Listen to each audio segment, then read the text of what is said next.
Bonjour à tous et à toutes. Soyez les bienvenus à votre émission C'est Prof.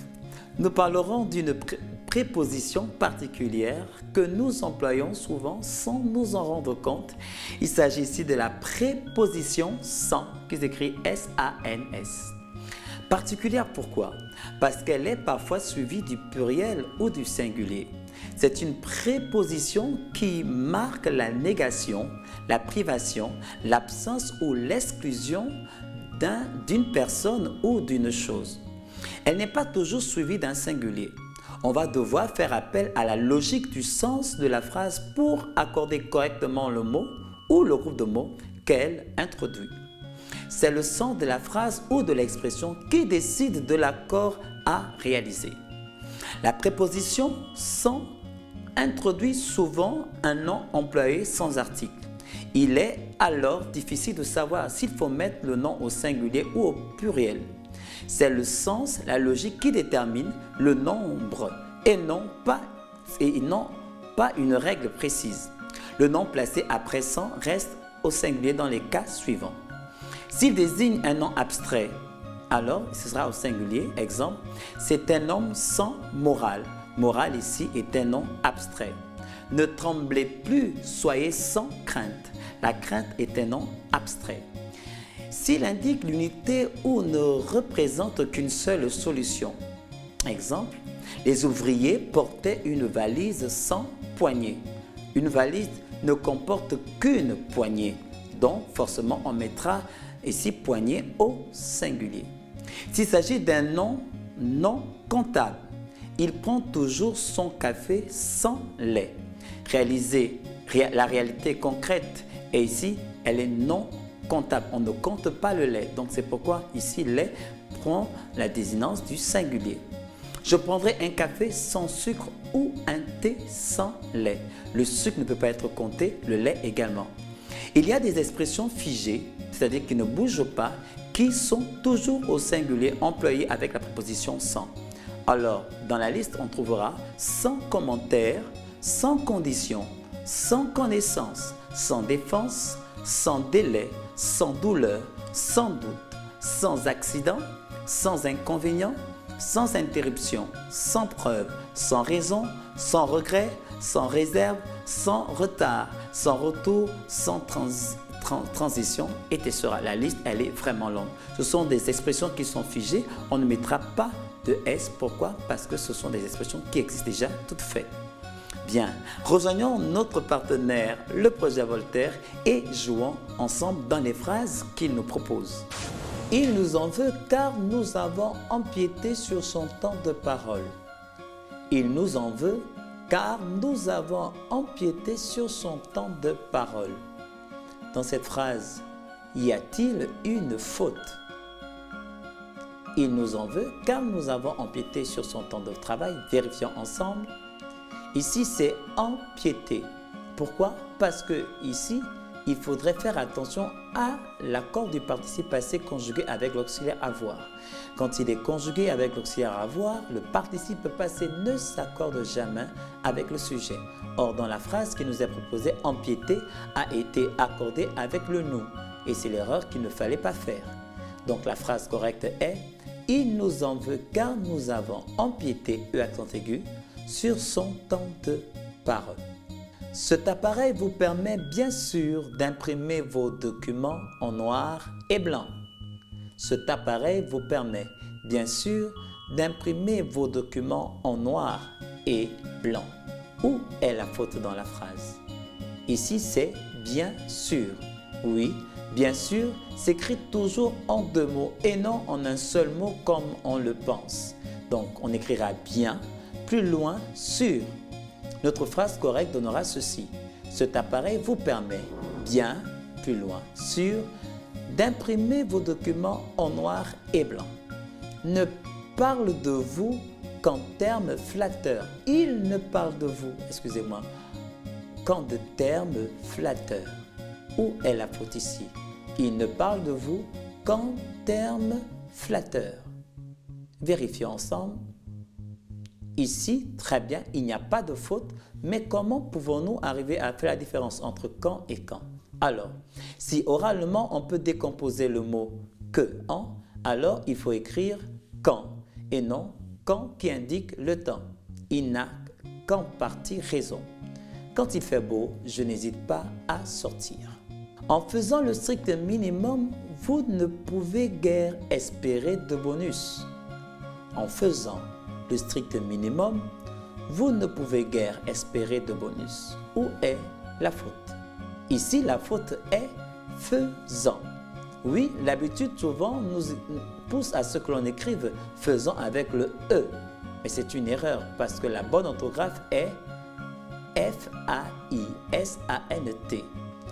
C'est une forme du verbe faire et s'écrit comme lui avec AI tout simplement. Exemple, il est tombé en faisant des acrobaties.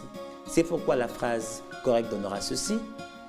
En faisant le strict minimum, vous ne pouvez guère espérer de bonus.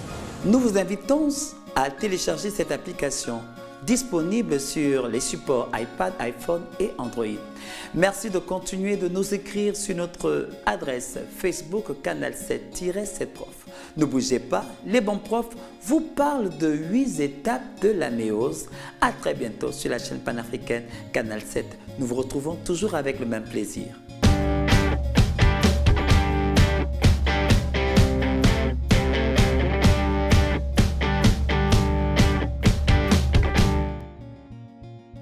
L'objectif est de résumer les trucs et astuces pour que tu puisses résumer le jour du bac 8 étapes de la méiose sur 8 schémas différents.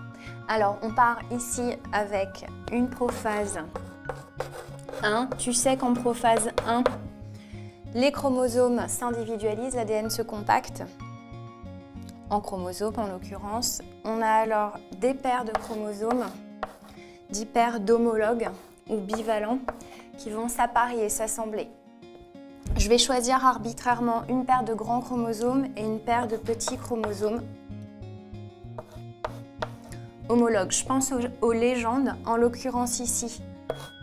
Mes deux chromosomes, le rouge et le bleu, ça c'est ce qu'on appelle une paire d'homologues ou bivalents.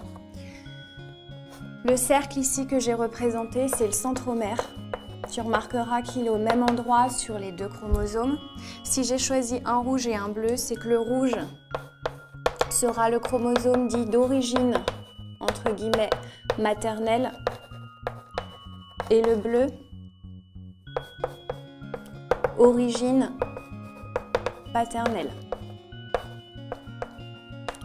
Enfin, tu auras compris que chaque chromosome comprend deux chromatides. En effet, la prophase 1 est précédée d'une duplication d'ADN. Donc chaque bras, là, ici, c'est ce qu'on appelle des chromatides sœurs. Elles sont rigoureusement identiques, portent les mêmes allèles.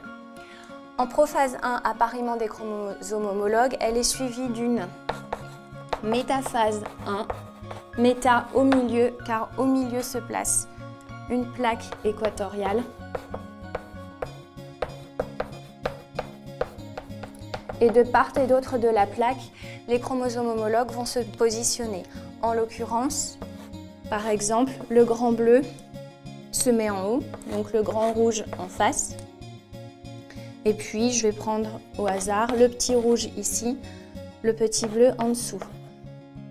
J'aurais très bien pu mettre les deux bleus du même côté et les deux rouges du même côté. Tu vois là qu'en métaphase 1, on a possibilité d'un brassage dit interchromosomique entre les chromosomes.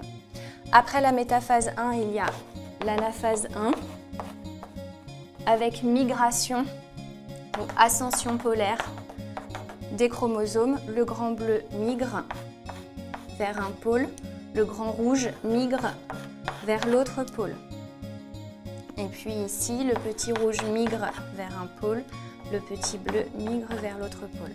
En télophase, toujours 1, une première division de méiose, tu te retrouves avec deux cellules filles qui n'ont plus cette fois-ci des paires de chromosomes homologues, mais seulement un type de chromosome. Ici, la cellule fille du haut va avoir un grand chromosome bleu, toujours à deux chromatides, et un petit rouge. Et l'autre cellule aura le grand chromosome rouge et son petit bleu. On peut ici éventuellement écrire leur formule chromosomique. Ces 2 cellules filles sont à N chromosomes. Et au total, elles en ont 2.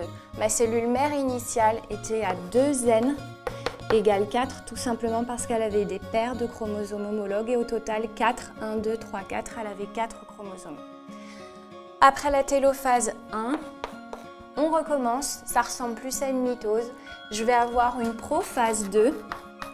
En prophase 2, j'ai de nouveau, alors on voit l'enveloppe nucléaire réapparaître. Ce que j'ai mis ici, je peux éventuellement le légender, c'est l'enveloppe nucléaire.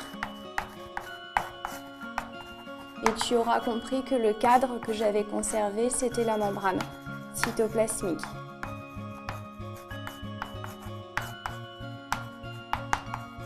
Donc je repars avec mes 2 cellules filles. Celle du haut avait le grand bleu et le petit rouge. Et celle du bas avait le grand rouge et le petit bleu. Après la prophase 2 vient la métaphase 2. Cette fois-ci, sur le plan équatorial, on va avoir alignement des centromères. Donc tu comprends que le grand bleu va avoir son centromère ici aligné, le petit rouge aussi. Et donc en dessous, le grand rouge aligné, le centromère aligné avec le centromère du petit bleu. En anaphase, c'est assez simple.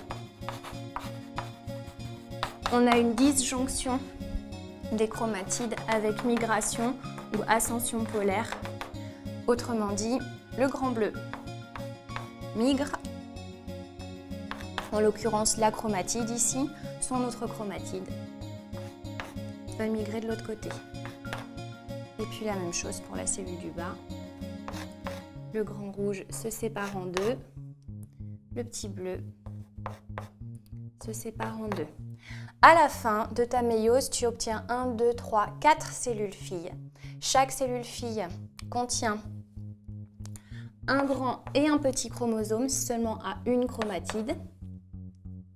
Et la formule chromosomique reste la même qu'à la fin de la télophase 1, c'est-à-dire N égale 2. J'ai 2 chromosomes au total, un grand et un petit.